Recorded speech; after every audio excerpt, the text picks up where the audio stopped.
बच्चों, कल हमारा जो टॉपिक चल रहा था भारत के विदेश संबंध, जिसमें हमने देखा था कि भारत ने उस समय की जो सरकार थी नेहरू जी की, उन्होंने अपनी एक अलग विदेश नीति का निर्माण किया था जिसका नाम था गुट निरपेक्षता की नीति। अर्थात वो किसी गुट में शामिल नहीं होना चाहता था, ना ही अमेरिकी गुट में और ना ही रूस गुट में।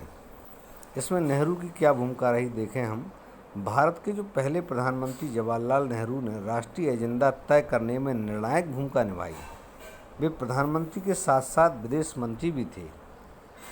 प्रधानमंत्री और विदेश मंत्री के रूप में 1946 से लेकर 64 तक उन्होंने भारत की विदेश नीति की रचना और क्रियान्वयन पर गहरा प्रभाव डाला। नेहरू की विदेश नीति के 3 बड़े उद्देश्य थे। पहला उद्देश्य था कि कठिन संघर्ष से प्राप्त संप्रभुता को बचाए रखना। मतलब हम विदेश से संबंध तो जोड़ें, लेकिन ऐसा ना हो कि वो लोग हमारी मजबूरी का फ़ायदा उठाते हुए हम पर ही धौंस जमाने लगे। इसलिए हमें अपनी संप्रभुता बचा के रखनी है। संप्रभुता मीन्स आज़ादी, मतलब कोई हम पर ज़बरदस्ती अपनी नीतियाँ ना थोपे।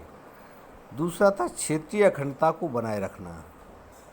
क्षेत्रीय अखंडता माने जो क्षेत्र, मान लो नॉर्थ ईस्ट है या साउथ है, बुंदेलखंड है, तो इनकी अखंडता को बनाए रखना, हम इसे तोड़ना नहीं चाहते थे।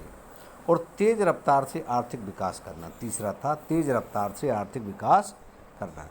नेहरू ने उन उद्देश्यों को गुटनिरपेक्षता की नीति अपनाकर हासिल करना चाहते थे। उन दिनों देश में कुछ पार्टियां और समूह ऐसे भी थे जिनका मानना था कि भारत को अमेरिकी खेमे के साथ ज़्यादा नज़दीकी नहीं बढ़ानी चाहिए।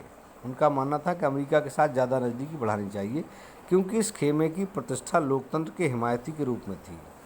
लोगों का ऐसा मानना था कि अमेरिका लोकतंत्र का समर्थक है। इस धारा पर सोचने वालों में डॉक्टर भीमराव अम्बेडकर भी शामिल थे। साम्यवाद की विरोधी कुछ राजनीतिक पार्टियां भी चाहती थी कि भारत अपनी विदेश नीति अमेरिका के पक्ष में बनाए।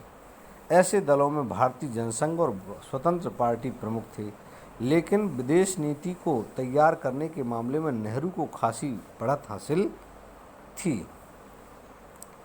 अगला हेडिंग है हमारा 2 खेमों से दूरी। भारत की जो विदेश नीति का उद्देश्य था कि जो 2 खेमे थे, एक अमेरिकी खेमा और एक रूस खेमा, इनसे हम दूरी कैसे बनाएं। आज़ाद भारत की विदेश नीति में शांतिपूर्ण विश्व का सपना था और इसके लिए भारत ने गुटनिरपेक्षता की नीति का पालन किया। भारत ने इसके लिए शीत युद्ध में से उपजे तनाव को कम करने की कोशिश भी की और संयुक्त राष्ट्र संघ के शांति अभियानों में अपनी सेना भेजी। आप पूछ सकते हैं कि शीत युद्ध के दौरान भारत किसी खेमे में क्यों नहीं शामिल हुआ। तो भारत अमेरिका और सोवियत संघ की अगुवाई वाले सैन्य गठबंधनों से अपने को दूर रखना चाहता था। समकालीन विश्व राजनीति की किताब में आप पढ़ चुके हैं कि शीत युद्ध के समय अमेरिका ने उत्तर अटलांटिक संधि संगठन नाटो और सोवियत संघ ने इसके जवाब में वार्सा पैक्ट नामक संधि संगठन बनाया था। भारत में गुटनिरपेक्षता की नीति को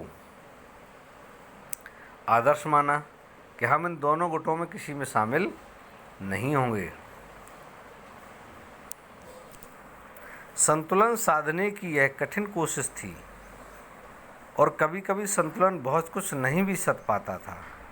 1956 में जब ब्रिटेन ने स्वेज नहर के मामले को लेकर मिस्र पर आक्रमण किया तो भारत ने इस नव औपनिवेशिक हमले के विरुद्ध विश्वव्यापी विरोध की अगुवाई की। इसी साल सोवियत संघ ने हंगरी पर आक्रमण किया, लेकिन भारत ने सोवियत संघ के इस कदम की सार्वजनिक निंदा नहीं की।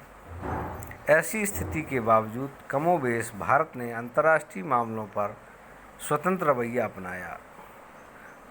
उसे दोनों खेमों के देशों ने सहायता और अनुदान दिए।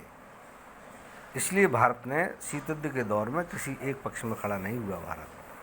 भारत अभी बाकी विकासशील देशों को गुटनिरपेक्षता की नीति के बारे में आश्वस्त करने में लगा था कि पाकिस्तान अमेरिकी नेतृत्व वाले सैन्य गठबंधन में शामिल हो गया। इस वजह से 1950 के दशक में भारत अमेरिकी संबंधों में खटास पैदा हुई। अमेरिका सोवियत संघ से भारत की बढ़ती हुई दोस्ती को लेकर भी नाराज था। आपने पिछले अध्याय में पढ़ा कि भारत ने नियोजित विकास की रणनीति अपनाई थी। इस नीति और जोर आयात को कम करने पर था। इसमें संसाधन आधार तैयार करने पर जोर दिया गया कि हम अपने संसाधन खुद कैसे पैदा करें, हम किसी देश पर निर्भरता कैसे कम करें। इसके परिणाम स्वरूप निर्यात के मामले में भी प्रगति बड़ी सीमित थी। विकास की इस रणनीति के कारण बाहरी दुनिया से भारत का आर्थिक लेन देन बड़ा सीमित था। भारत की सरकार ने भारत का आकार, अवस्थिति और शक्ति संभावना को भांपकर विश्व के मामलों, खासकर एशियाई मामलों में भारत की एक बड़ी भूमिका निभाने का सपना देखा। नेहरू के दौर में भारत ने एशिया और अफ्रीका के 9 स्वतंत्र देशों के साथ संपर्क भी बनाए। 1940-50 के दशक में नेहरू बड़े मुखर स्वर में एशियाई एकता की पैरोकारी कर रहे थे। नेहरू की अगुवाई में भारत ने 1947 के मार्च में ही एशियाई संबंध सम्मेलन का आयोजन कर डाला, जबकि अभी भारत को आज़ादी मिलने में 5 महीने शेष थे।